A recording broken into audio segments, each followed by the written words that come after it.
पाकिस्तान में फिर थोड़ी बहुत ही प्रमोशन चलती रहती है। ये एक बीच में भी टाइम आया था, बल्कि अभी भी आई थिंक दुबई तक तो चले ही जाते हैं, और ज़्यादातर केसेस में लंदन हम्म। तक भी गए हैं। मतलब हुमायूं तो अपनी फिल्में ले गए हैं। लंदन नहीं जाऊंगा, पंजाब नहीं जाऊंगी, लंदन नहीं जाऊंगा, तो खैर उन्होंने शूट भी लंदन हम्म। में की थी।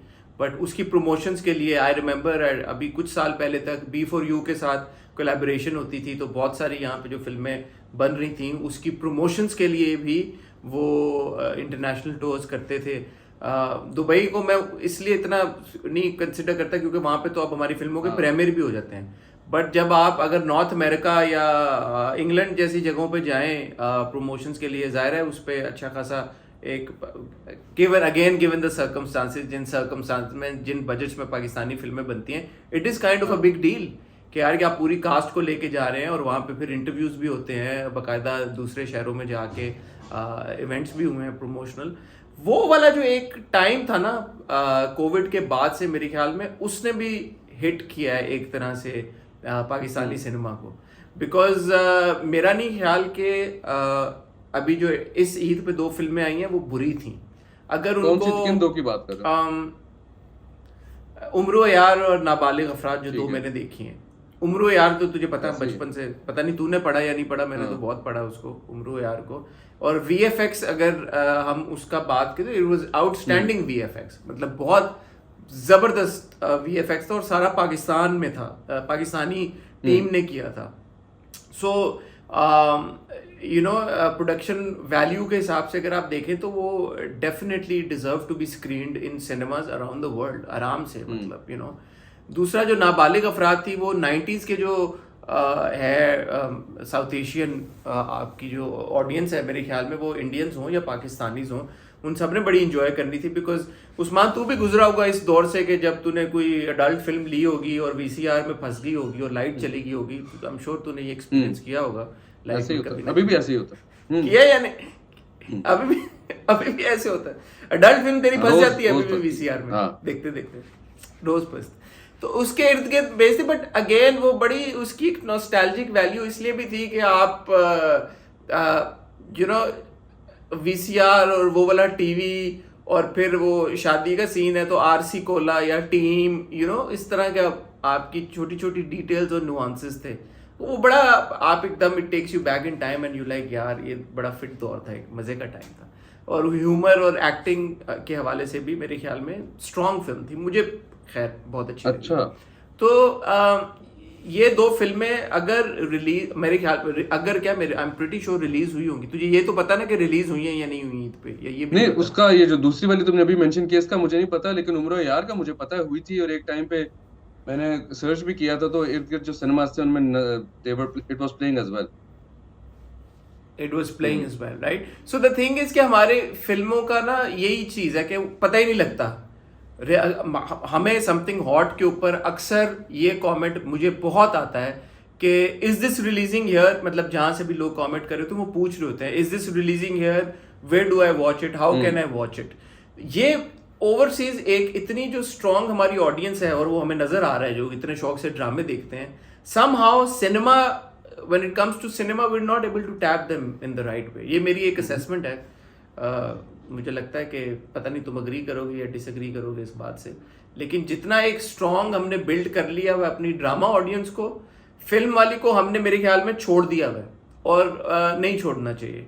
बिकॉज मेरे ख्याल में जो अब क्योंकि पाकिस्तान में तो हमारी ये इंडियन फिल्में तो आ नहीं रही, बहुत कम तादाद में आप फिल्में एक्चुअली जाके सिनेमा में देख सकते हैं। आई एम सरप्राइज कि जट एंड जूलियट अभी जो दिलजीत की नई फिल्म आई है वो लगी भी है यहाँ अच्छा। पे सिनेमाज में, बट प्रॉब्ली शायद वो उसकी डिस्ट्रीब्यूशन या वो कोई होगा कनेडियन टाइप सीन होगा बीच में, या कोई और चक्कर होगा। बिकॉज अगर वो इंडियन डिस्ट्रीब्यूशन होती है, इंडियन प्रोडक्शन होती, तो ऑब्वियसली ना लगती।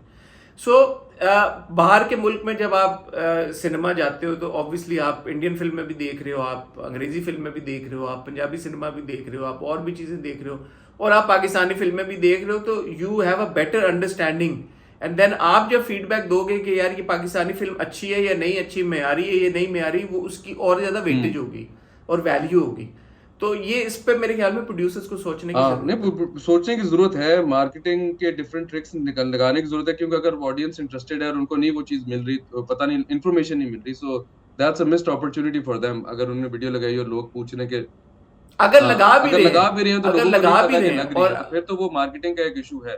लेकिन दूसरा मुझे लगता है कंटेंट का भी इशू है, मतलब पाकिस्तानी ड्रामास ठीक है यूट्यूब पे फ्री के होते हैं, सारा कुछ होता है, लेकिन लोगों को पसंद आते हैं इसलिए वो देख रहे होते हैं ना। ना पसंद आए तो फिर they can move on to something else which is free on YouTube, but वो लोग देखते हैं, उनको अच्छे लग रहे होते हैं। मूवीज का भी यही है कि अगर कंटेंट इस तरह का होगा कि वो रेजोनेट करेगा, वो स्टिक करेगा, तो वो बिजनेस लेके आएगी, वो सारी हर्डल्स खुद ही क्रॉस करेगी। जिस तरह काफी लोग ये भी कहते हैं कि मार्केटिंग से फर्क नहीं पड़ता, कुछ एक्टर्स कहते हैं जो आप हमें मैराथन सेशंस में बिठा देते हैं, रोज सुबह 400 इंटरव्यूज दो, उनसे फर्क नहीं पड़ता। यूजुअली जिस फिल्म में बिजनेस करना होता है वो करती है। शाहरुख खान का जो फ्लॉप वाला टाइम था उसके अंदर वो इतनी मार्केटिंग कर रहा था, पिछले साल उसने कुछ भी नहीं की। तो वो वाला भी सिस्टम है कि वो अगेन मौला जट वाली भी एग्जांपल है कि अगर मूवी रेजोनेट कर रही है तो वो ऑब्वियसली चलती रहेगी, लोग जाके देखते रहेंगे। तो कंटेंट क्यों नहीं ठीक हो रहा है यार? तुम आई थिंक मतलब हर साल कहते हो रिवाइवल आ गया है, रिवाइवल क्या सीन है? कंटेंट ओवरऑल अगर तुम नहीं, तो मैं कह रहा हूँ ना कि ये जो 2 फिल्में मैंने अभी देखी हैं ईद के ऊपर, मुझे तो बुरी नहीं लगी। मैं तो बाहर होता तो मैं तब भी कहता यार चलो आओ ये फिल्में चल अच्छा, के ये देख फिर लेते हैं। इंटरेस्टिंग है कि अगर दोनों अच्छी फिल्में थी। बुरी फिल्में नहीं थी फिर भी चली, क्योंकि मैंने जो रिव्यूज वगैरह पढ़े वो कोई इतने एक्साइटिंग नहीं थे उम्र यार के यार मजा आ गया। यार मेरा रिव्यूज मतलब अगेन मैंने भी 1-2 रिव्यूज पढ़े थे, वो मुझे तो वो समझ नहीं आया, वो इतनी गाढ़ी अंग्रेजी हाँ लिखी यार, हुई ये थी। मैं तुमसे एक सवाल तो मेरा पूछना चाहता हूँ, सवाल तुम वो, क्रिटिक्स जो हो वो इतनी मुश्किल इंग्लिश क्यों लिखते हो? इसका क्या मकसद है? मैं तो भाई उर्दू में बड़े आसान इट्स एन अल्फाज में एलोक्वेंट रिव्यू लव कर स्टोरी किया ऑफ है द मैंने। Years gone by of the yonder and fonder. यार अगले बंदे ने सिनेमा में बैठा है, तो मूवी वो देखना मैंने चाह रहा है, वो कह रहा है यार मैं जल्दी से गूगल कर लूं रिव्यू क्या है। मैंने बंदा बोले मूवी रिव्यू समझने से आसान बेहतर ये है मैं फिल्म ही देख लूं।